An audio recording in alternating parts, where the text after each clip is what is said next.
အားလုံးပဲခရစ်တော်ရဲ့နာမ၌မင်္ဂလာပါဘုရားသခင်ကိုကြည်ညိုလေးမြတ်ခြင်းရှိတဲ့အမျိုးသားနဲ့အမျိုးသမီးဖြစ်ဖို့ရန်အတွက်ကျွန်တော်တို့ဘာတွေကိုတတိထားအသက်ရှင်ရမလဲအင်္ဂလိပ်သတင်းကောင်းနဲ့အညီဘယ်လိုလိုက်လျှောက်အသက်ရှင်ရမလဲဆိုတော့ကိုကျွန်တော်တို့ဆင်ခြင်နှလုံးသွင်းကြရအောင်ကျွန်တော်တို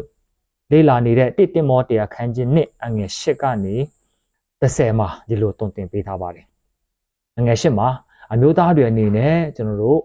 အမျက်ထွက်ခြင်းနဲ့ညှင်းခုန်ခြင်းတို့ကိုမရှိဘဲနဲ့အရရတို့၌တန့်ရှင်းသောလက်ကိုမြောက်ချီပြီးတော့ဆုတောင်းကြဖို့ရန်အတွက်တွင်တင်ပေးထားပါတယ်ဟုတ်ပါတယ်ကျွန်တော်အမျိုးသားတွေကဒေါသကြီးတယ်အမျက်ထွက်လွယ်တယ်ညှင်းခုန်ရန်တွေ့လွယ်တယ်အဲ့လိုချိန်မှာကျွန်တော်ရဲ့လက်ကိုအသုံးပြီးတော့ဝုန်းတိုင်းရထူတာတို့ရိုက်တာတို့လက်ညှိုးတငေါငေါထိုးပြီးတော့သူများကိုရန်ရှာတာတို့အတင်းတော်ထဲမှာလည်းအဲ့လိုမျိုးလောက်တာတွေရှိပါတယ်နောက်ပြီးတော့ကျွန်တော်တို့အဝပြုစည်းဝေးသွားတဲ့ချိန်မှာလည်းအဲ့ဒီအရာတွေကိုနောင်တမရသေးပဲနဲ့ဆုတောင်းတဲ့အခါမှာလည်းအတာတွေကိုယူလာတော့ပဲရှိပါတယ်ဒါကြောင့်မို့လို့ကျွန်တော်တို့အဲ့လိုမလှုပ်ဆောင်ပဲနဲ့အဲ့ဒီအမျက်ဒေါသထွက်တဲ့ညှင်းခုန်ရန်တွေ့တတ်တဲ့အမျက်ဒေါသထွက်တဲ့အခါမှာသုံးတဲ့လက်မတန့်ရှင်းသွားစေတဲ့လက်ကို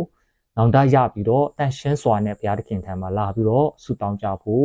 တိုက်တွန်းထားပါတယ်ဒီမှာလက်မြောက်မမြောက်ကအဓိကကြတာမဟုတ်ဘူးတန့်ရှင်းတဲ့လက်ဖြစ်ဖို့ကအဓိကကြတယ်တန့်ရှင်းတော့လက်ဖြစ်ဖို့ရန်အတွက်ကျွန်တော်တို့ကအမျက်ထက်ခြင်းနဲ့ညှင်းခုန်ရန်တွေ့ခြင်းအဲ့ဒါတွေကိုကျွန်တော်တို့နောင်တရပြီးတော့အပြည့်ဝင်ချတောင်းပန်ပြီးတော့ဆုတောင်းရမှာဖြစ်ပါတယ်နောက်တစ်ခုကတော့ကျွန်တော်အမျိုးသားတွေကဘုရားသခင်အားကြည်ညိုလေးမြတ်တဲ့သူဖြစ်ဖို့ရန်အတွက်ဆုတောင်းခြင်းမှာအားကြီးဖို့လိုပါတယ်ကျွန်တော်အမျိုးသားတွေကတိတ်ဆုမတောင်းကြပါဘူးအများပိုင်းအဖြစ်တော့ကျွန်တော်တို့ကိုအားကိုကြတယ်ကိုလုံနိုင်တယ်တန်ဆွမ်းတယ်ဆိုပြီးတော့ကိုအားကိုကြလို့ကိုအလိုမရှိဘူးထင်လို့ဆုမတောင်းကြတာဖြစ်ပါတယ်ဒုက္ခတအားကြုံလာမ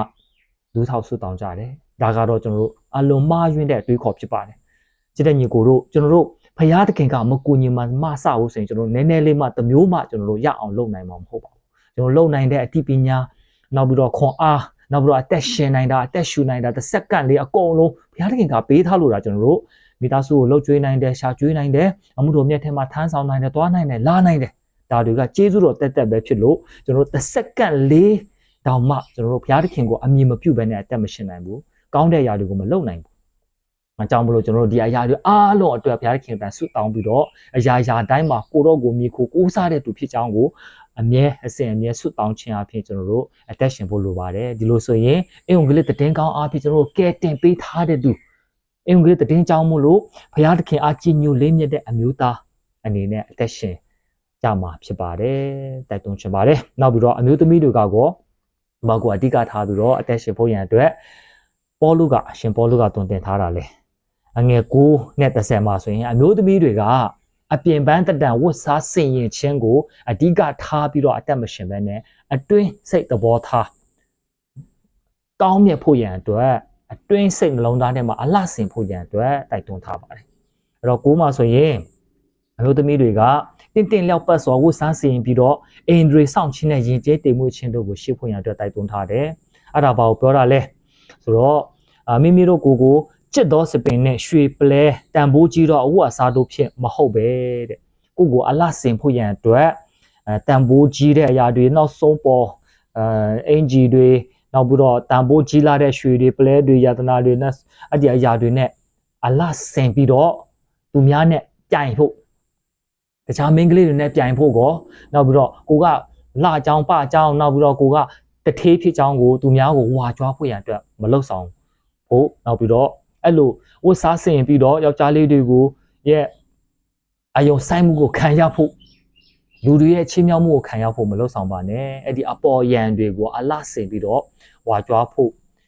့မြူဆွဲဖို့ရန်အတွက်မလုပ်ပါနဲ့ဘာလို့ရမလဲဆိုတော့30မှာဆိုရင်ဘုရားသခင်အားကြည်ညိုလေးမြတ်ခြင်းရှိမည်ဟုဂတိပြုသောအမျိုးသမီးများနှင့်တင့်လျော်သည့်အရာတီးဟူသောကောင်းသောအမှုများဖြင့်မိမိကိုစေရင်ကြရန်အလိုရှိ၏ငါလိုရှိ၏အဲ့တော့အမျိုးသမီးတွေကကောင်းတဲ့အမှုတွေကိုလှုပ်ဆောင်ခြင်းသူတစ်ပါးကိုကူညီခြင်းရိုင်းပင်းခြင်းအမှုတော်မြတ်မှာအတင်းတော်ထဲမှာကြာယာကန္တာကနေနောက်ပြီးတော့အမှုစောဆောင်ခြင်းကနေသူများကိုအားပေးခြင်းကနေငယ်ရွယ်တဲ့ကလေးတွေကိုတွန်တင်ပေးခြင်းအမျိုးသမီးရဲ့ချင်းချစ်တိုက်တွန်းလို့ဆိုခြင်းဆုတောင်းပေးခြင်းတခြားကောင်းမြတ်တဲ့အရာတွေအားလုံးတွေကိုတတ်နိုင်သမျှလှုပ်ဆောင်ခြင်းအဖြစ်ဘုရားသခင်ရဲ့ရှေ့မှာကိုလာပတင့်တယ်တဲ့အမျိုးသမီးဖြစ်အောင်စင်ရင်ကြဖို့ရန်အတွက်ဝတ်စားစင်ဖို့ရန်အတွက်တိုက်တွန်းထားတာဖြစ်ပါတယ်ဒီမှာကျွန်တော်တို့အဝတ်အစားတွေမှာယဉ်ကျေးတိမ်မွေးဖို့တ တင်းလျောက်ပတ်စွာဝတ်ဆင်ဖို့ဆိုတာကကျွန်တော်တို့နေရာဒေတာတစ်ခုနဲ့တစ်ခုမတူဘူးယာတီဥထုအချင်းတွေလည်းမတူသလိုနောက်ပြီးတော့လူမျိုးယဉ်ကျေးမှုတာလည်းမတူဘူးနောက်ပြီးတော့အတက်အရွယ်ရလည်းအဲ့ဒီအဝတ်အစားကိုအမြင်မတူကြဘူးဒါကြောင့်မို့လို့အတင်းတော်တစ်ခုအနေနဲ့ကိုဒေတာမှာကိုနေရာမှာကိုအချင်းတွေမှာဘယ်လိုမျိုးဝတ်စားဆင်ခြင်းကမတင့်တော်ဘူးလဲအင်ဒရီဆောင်ချင်းမမြင်ဘူးလဲဆိုတာကိုဆုံးဖြတ်ရမှာဖြစ်ပါတယ်ဒီလိုပြောတဲ့အခါမှာတဦးတယောက်ရဲ့အမြင်နဲ့ကတော့အဆင်ပြေမှာမဟုတ်ပါဘူး။ဘာဖြစ်လို့လဲဆိုတော့လူတယောက်နဲ့တယောက်ရဲ့အမြင်ကမတူဘူး။အတက်အရွယ်ကွာခြားမှုကလည်းအဲ့ဒီအမြင်ကိုကွာခြားစေပါတယ်။ဒါကြောင့်မို့လို့အတင်းတော်အနေနဲ့ကိုယ့်ရဲ့အတင်းတော်တွေမှာကိုယ့်ရဲ့ data တွေမှာကိုယ့်ရဲ့လူမျိုးတွေမှာဘယ်လိုမျိုးကမတင့်တော်ဘူးလဲဘယ်လိုမျိုးကတင့်တော်လဲဆိုတာကိုအတင်းတော်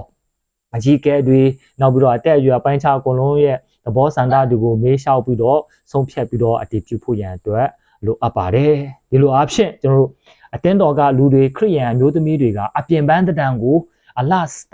အဓိကထားပြီးတော့အလဆင်ပြီးတော့ဝါကြွားတာတွေမောက်မာတာတွေလှုပ်ဆောင်တာမဟုတ်ဘဲနဲ့အတွင်းစိတ်နှလုံးသားအတွင်းအသက်တာကိုကောင်းတဲ့အမှုတွေကိုပြုဖို့ရန်အတွက်စစ်ပြင်ဆင်ခြင်းအပြင်သခင်ဖျားကြည်ညိုလေးမြတ်တဲ့အမျိုးသမီးဖြစ်ဖို့ရန်အတွက်လှုပ်ဆောင်ကြဖို့ရန်အတွက်အမားတို့ညီမတို့ကိုတိုက်တွန်းချင်ပါတယ်ဒီလိုအဖြစ်ကျွန်တော်တို့ယုံကြည်ကိုးစားတဲ့ကျွန်တော်တို့ကိုကဲတင်ပေးတဲ့သခင်ရှိတဲ့တည်င်းကောင်းရဲ့ကျွန်တော်တို့အပေါ်မှာကောင်းမြတ်ခြင်းရှိစေတဲ့လောကီစံချင်းကနေပြောင်းလဲပေးတဲ့ဘုရားသခင်ရဲ့ရှေ့မှာအဓိကထားပြီးတော့တန်ဖိုးထားပြီးတော့ဘုရားသခင်နှစ်သက်တဲ့လှပတဲ့အရာတွေကိုရွေးချယ်ပြီးတော့လှုပ်ဆောင်တဲ့အမျိုးသမီးများဖြစ်ဖို့ရန်အတွက်အားလုံးကိုခရစ်တော်ရဲ့နာမ၌တတ်တွန်းပါတယ်အားလုံးကိုဘုရားသခင်ကောင်းချီးပေးပါစေ